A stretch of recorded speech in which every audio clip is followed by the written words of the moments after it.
Salut à tous, c'est Karim Debache pour un nouvel épisode de Crost et aujourd'hui est un jour très spécial et ce pour plusieurs raisons. Je sais que vous attendiez ça depuis longtemps.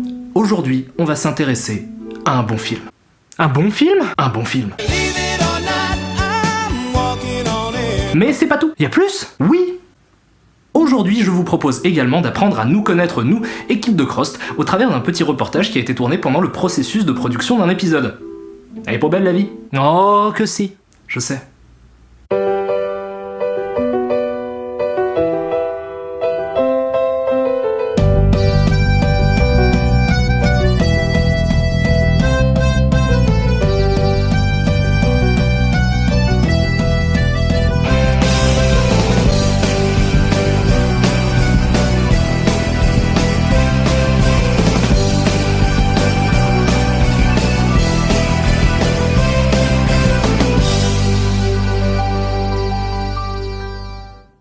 Ah oui, et le film en question c'est King of Kong.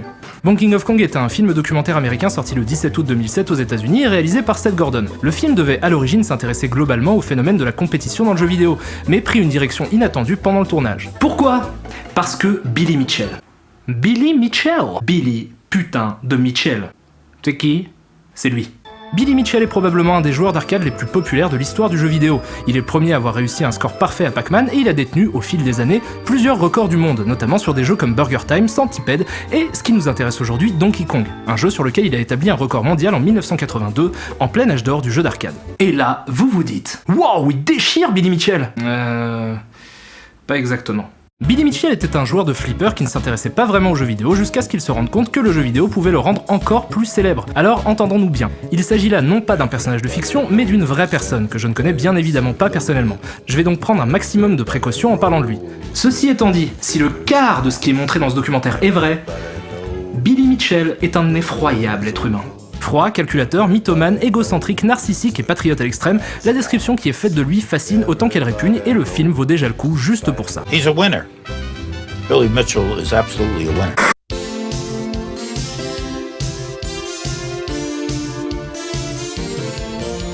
Ouais, Hugo et Gilles, c'est des gros bosseurs. Je comprends pas toujours tout ce qu'ils font, mais ils bossent. Ils en abattent du boulot. Ça... Si le boulot était un arbre, ce serait de vrais bûcherons.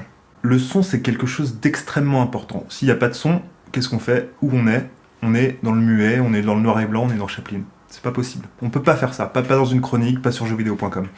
Alors qu'est-ce qu'on fait ? Comment ça marche ? J'utilise un Chops CMC5. Je le relie ensuite à un enregistreur multipiste. Bonjour. Après, cet enregistreur, évidemment, est relié à un câble et qui est relié à un casque. En général, c'est moi, là, c'est Karim. Je suis arrivé sur le plateau, c'était un peu le chantier. J'ai écouté, j'ai regardé, et ça y est, ça m'est venu. Je me suis dit non, un 800 watts sur un pied de mille, tout nu, en réflexion. Ça a marché, hein, ça a marché. Retour au film donc, qui nous raconte comment Steve Wiebe, père de famille, professeur de sciences et musicien amateur, décide un jour d'essayer de faire tomber le record de Billy Mitchell sur Donkey Kong. La première partie est donc consacrée à la tentative de Wiebe qui nous est présenté comme un éternel loser, talentueux mais juste pas assez pour avoir son quart d'heure de gloire. Bref, Steve Wiebe bosse comme un dingue pour faire péter le record et il y arrive. Oui ! Bien joué Steve. Bien joué. Bon bah c'était un bon film. À dans 2 semaines. Bien sûr que non, c'est pas la fin, c'est même tout l'inverse, puisque c'est à partir de ce moment précis que le film devient génial. Michou, il a le potentiel pour devenir un grand monteur. Il n'en est pas encore là, il lui manque un peu de maturité, il lui manque le sens du rythme, l'hygiène corporelle aussi. Mais dans quelques années, je suis sûr qu'il va cartonner. C'est un peu comme un espèce de morceau de pâte à modeler, on peut tout faire avec, ça pourrait être la prochaine Vénus de Milo. Avec des bras. Là t'es un peu... T'es pop, j'aimerais que tu sois punk.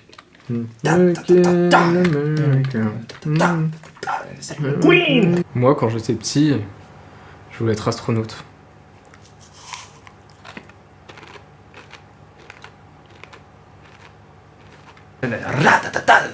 C'est toi qui parles trop vite. Je parle pas trop vite, c'est toi qui entends trop lentement.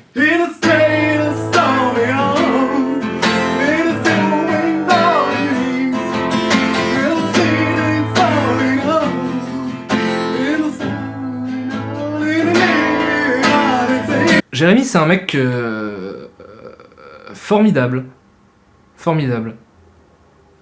Mais j'ai aucune idée de pourquoi il est là. J'ai un BEP vente option petits animaux de compagnie et... Bon, Steve Wiebe envoie l'enregistrement de son score à Walter Dell, arbitre de référence pour ce qui est des scores de jeux vidéo, et le patron de l'organisation Twin Galaxies. Ah oui, il est aussi chanteur folk et fan de méditation transcendantale. Pour que le score de Steve soit validé, Walter Day doit soumettre sa performance à un jury, composé entre autres de Billy Mitchell.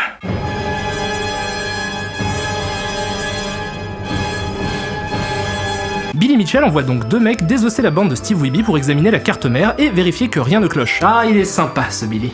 On apprend alors que la carte mère en question a été offerte à Steve Wiebe par un nouveau personnage haut en couleur, Mr. Awesome. Bon, Mr. Awesome n'a qu'un minuscule rôle dans le film, en gros on sait juste qu'il est l'ennemi juré de Billy Mitchell et qu'il a offert à Steve cette borne dans le seul but de faire tomber le record de Billy. Mais vu que je me suis renseigné sur qui est Mr. Awesome, j'ai décidé de vous en montrer un peu plus. Voilà qui est Mr. Awesome. Well, celebrity is a very subjective term. I believe that I should be like king for a day. Some of my statistics, including my sperm count and my IQ. Batman's got his vanity plates. Mr. Awesome's gotta have his. I'd say, follow your dream. Don't give up. Follow your dream. Here's my phone number and my address for any women that need sperm. Ok, même les scénaristes les plus fous de l'histoire de l'écriture n'auraient jamais pu créer des personnages aussi dingues. Vous êtes déjà dit en assistant à une situation singulière, si c'était dans un film, j'y croirais pas. King of Kong est bourré, rempli à ras-bord de moments comme ça. L'étalonnage, c'est une phase essentielle au processus de production. En gros, quand vous tournez, vous faites une image, et l'étalonnage, ça vous permet d'améliorer cette image, de changer un peu la couleur, de changer les contrastes, etc. Je sais pas, boost, sature à mort. Les rouges, surtout les peaux. Les peaux devraient être beaucoup plus lumineuses et beaucoup plus saturées. Pour que la carnation soit un peu plus organique. Tu vois ? Là c'est bien, voilà. C'est comme si votre femme venait d'accoucher, vous recevez votre bébé, tout va bien, c'est un garçon, mais il est juste un peu moche. Il est pas difforme, il est pas répugnant, il est juste un peu moche. Qu'est-ce que vous faites ? Vous pouvez pas l'opérer, c'est un enfant. Vous pouvez pas le jeter, c'est illégal. Et ben au cinéma, on a Charles. Et Charles, c'est le meilleur des chirurgiens.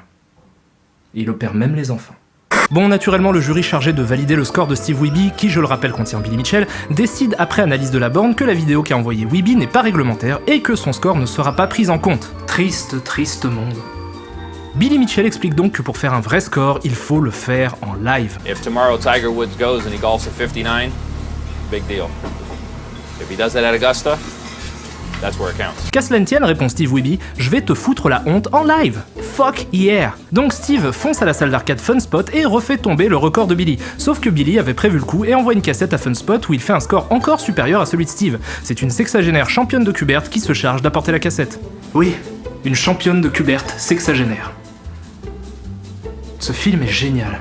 Ce qui est très étrange avec Gilles, c'est que il a une obsession avec Jurassic Park.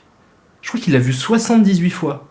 Ce qui veut dire qu'il a passé 7 jours et demi devant Jurassic Park. Et c'est alors que l'attaque survient. Il ne vient pas de face, mais par les côtés.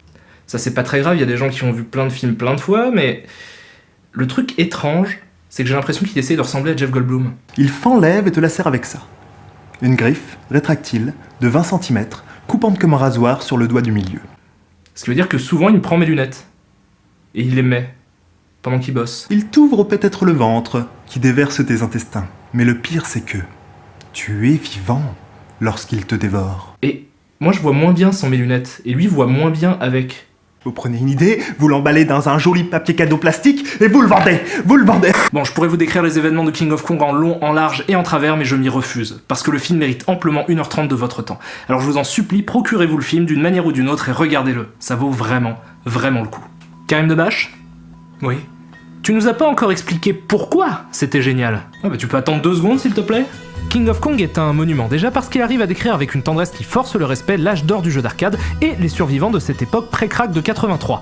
Et juste pour ça, le film mérite toute votre attention. Mais c'est pas tout. Tous les personnages du film, et je dis bien tous les personnages du film, sont fascinants à observer. Pas seulement parce qu'ils sont passionnés de jeux vidéo, mais surtout parce que leur humanité transpire à l'écran de façon débordante. I don't drink, I don't smoke, I don't do drugs.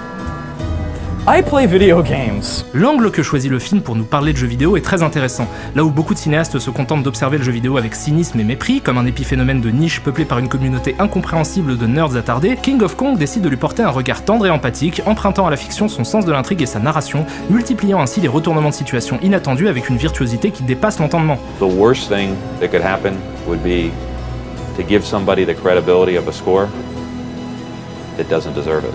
Dans King of Kong, le jeu vidéo n'est pas un prétexte, il est vecteur de lien social et crée un contexte où se jouent des drames humains.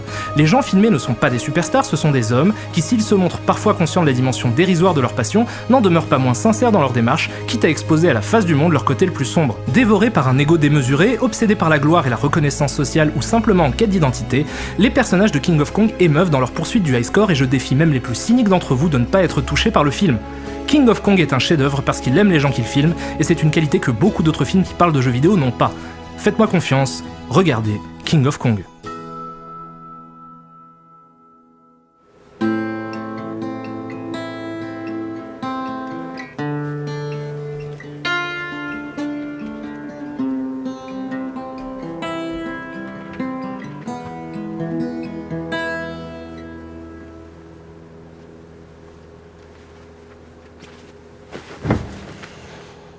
Oh